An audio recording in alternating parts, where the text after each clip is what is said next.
Nag-cash out nga ako ng kinita ko ng 3 araw sa TikTok at kami ay namalengke mga be.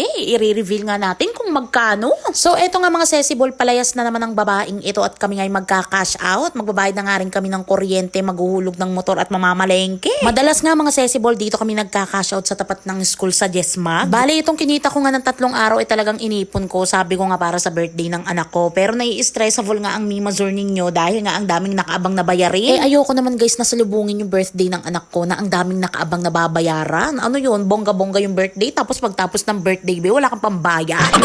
Ay dahil hindi ganyan ang mimazor ninyo. Meron kasi akong kilalang ganyan mga sesibol. Basta maging social lang kahit ang dami niyang utang.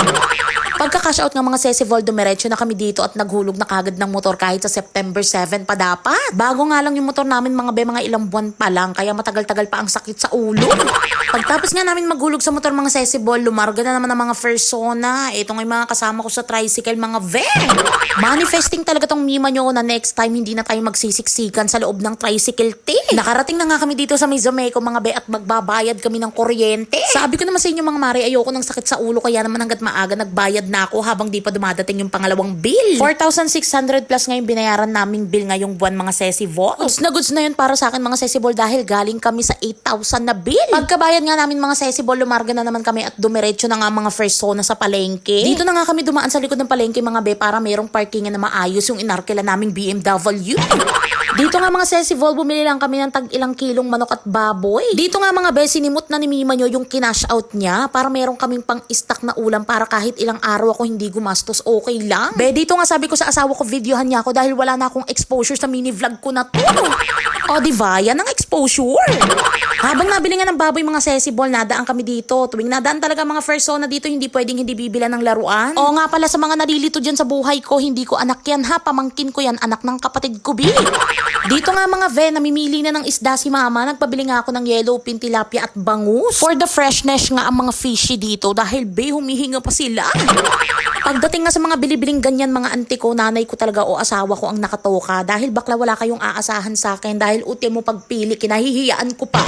Nung pauwi na nga kami mga meron kami nadaan ng nagtitinda ng itlog dito, nagpabili na rin ako. Sakto kasi meron akong ipopromote na lalagyan ng itlog. At again sa mga nalilito mga sesibol, ito yung anak ko ha, yung mas bata. Kitang-kita nyo naman sa pagkakaumbok ng ilong, nanay na nanay. Pauwi na nga mga persona mga sesibol pero napadaan pa ang babaeng ito sa Dunkin Donut. Lahat na lang na makita at madaanan talagang bibilhin niya. Hindi ko na nga rin nabidyohan yung pagbili namin ng cake mga sesibol. Pinasulat ko nga dyan sa cake na happy 150,000 followers dahil nga na-achieve natin yun sa TikTok. Nag-e-emote nga tong isa dito dahil hinahanap niya yung lola niya at humiwalay kami ng tricycle at masikip na. Finally nga at nakauwi na ng bahay mga persona na ito. Pagdating nga doon ay naglinis kagad ng pagkain na lulutuin. Dito nga mga sesibol, naganda na ng pagkain yung asawa ko, nagmamarinate siya ng liempo dahil kami ay mag-iihaw. O mga mari ko, aminin nyo, ang ganda ng atake ng artificial halaman natin dyan sa kusina. Dito nga mga sesibol, tapos na at ready na nga tong i-marinate ng mga ilang minuto. Dito nga sa part na to mga sesibol, naglagay na ako sa air fryer at dito namin siya lulutuin. O mga mi, kung bet nyo to, ang ganda gamitin nito ha, kahit walang mantika, for the go, talagang maluluto siya. Wala kita nalagayan niya. Bye-bye! Rinig nyo naman siguro mga sesibol na parang aswang tumawa yung nanay ko. Dito nga mga sesibol, lumapang na ang mga persona ng cake. Tumikim-tikim nga lang ako dito mga sesibol dahil nagbabawas-bawas na ako sa sweets. Mamatay? Oo na Mare, naparami talaga yung kain ni Mima nyo dyan. Dito nga mga naluto na nga yung aming liempo at ready na nga lumapang ang mga persona. Habang nakain nga mga persona, may dumating na mimazor natin at naghatid ng magandang balita. Bali mimazor, nakahanap siya ng pagkukunan namin ng manok sa darating na birthday nga ng anak ko at mas mura ang bigay. Madami-dami pa nga akong gagastusin mga sesibol tapos kulang pa ako ng 3,000 dun sa lechon.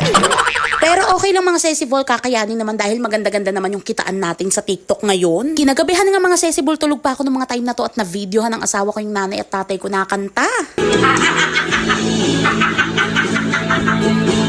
I don't care about the past. I just want to love to last.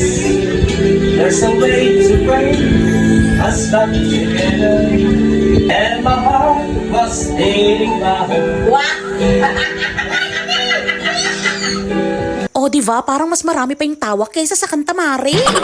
Fast forward na nga tayo mga Sesibol, kinabukasan, eto na nga yung ganap. At dahil nga mga Sesibol gusto na ni Mima nyo na maging aesthetic yung datingan ng kusina niya, ay evicted na sa bahay ni Mima Zurnyo itong aparador na to.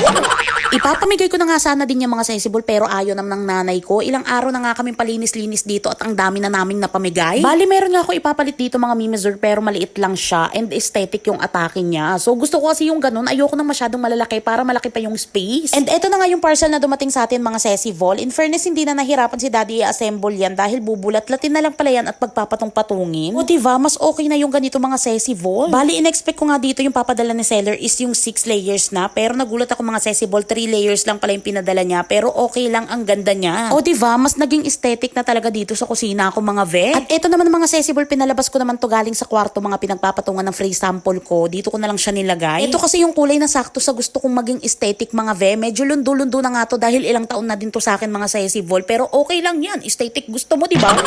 Dito nga mga Sesibol, nililipat na ng asawa ko yung mga appliances namin sa lababo kasi kung makikita nyo naman sa mga videos ko, masikip na talaga. Habang tumatagal nga mga Sesibol, parami na ng parami yung mga appliances namin dito sa bahay na nakukuha ko ng free sample. Sa part nga na to mga be, hindi mapakali yung asawa ko kung anong ayos gagawin niya.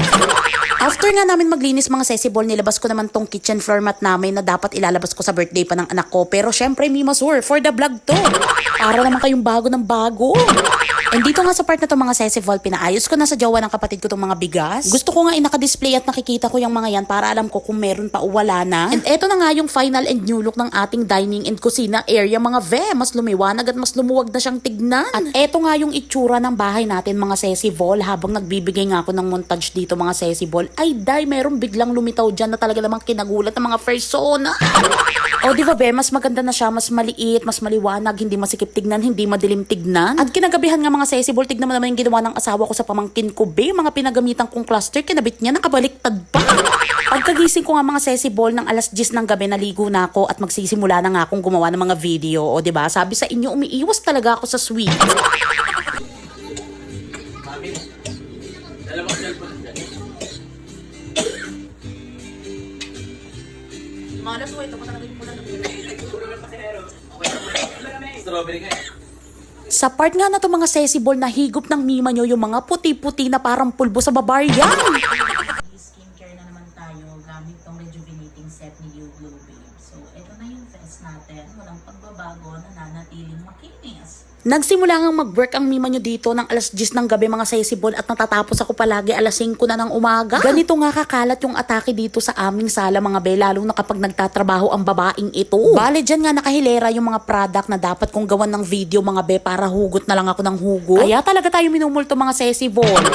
Kapag madaling araw na nga o alas 5 na mga Sesibol, asawa ko talaga yung naglilinis dito pero nung kinagabihan kasi niya, nag-inom siya mga Sesibol kaya hinayaan ko na lang muna. At dahil nga wala makitang pantali ng buhok ang Mima nyo, nagsombrero na muna siya. Tapos tignan nyo yung kinalabasan para tayong tomboy na nakamiyo dyan, big. O diba, super angas lang ng datingan. Tapos na nga sana ako dito mga Sesibol pero hindi talaga napigilan ni self mag-promote Sa inyo. And gusto nyo ma-make sure kung tunay ba or hindi fake yung binabayad na pera sa inyo. Mura lang ng bili ko bakla. 7 feet na yan mga Sesibol. May available tayo dyan 4 feet, 5 feet, 7 feet, 8 feet. O diba, in-game na in-game pa rin si bakla sa pambubodol. O siya mga mi, bago matapos ang mini vlog na to sa mga nag-aantay kung magkano nga ba yung kinita natin sa TikTok ng 3 araw, tayo po ay nakalikom ng 16,000 pesos. Na agad din namang naubos ng araw na yung mga Sesibol dahil ang dami nating binayaran. O siya, hanggang dito na lang. Salamat sa panonood. Hanggang sa susunod na mini vlog.